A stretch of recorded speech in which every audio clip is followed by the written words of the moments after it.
Inene ndandiyimfama ndingaboni. Inene ndandiyimfama ndingaboni. Kwakugcwele inkungu emehlweni am, kwakumnyama ndingaboni. Ndandisithi ndinomhlobo, oyena mhlobo wenene kanti ndandizikhohlisa.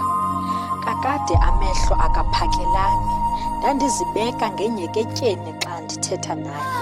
Sihamba neenyoka esizibiza abahlobo bethu, andityholi nto kukuvaleka kwamehlo ethu. Kwathi kungeentsuku zatywala, ndabona senabanye abahlobo kuba ndandihambile iminyaka embalwa.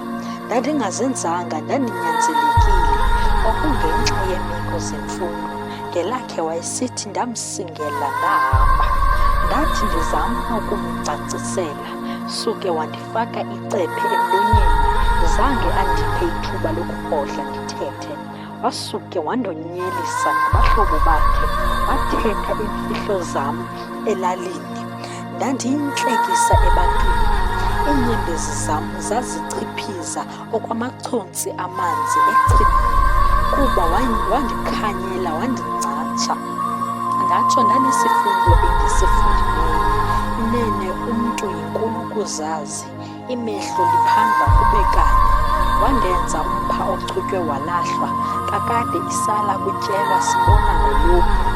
Ndaba ngumditsi nekheneba elalini. Inene ndandiyimfama ndingaboni, kwakugcwele inkungu emehlweni am, kwakumnyama ndingaboni. Erham, yengci.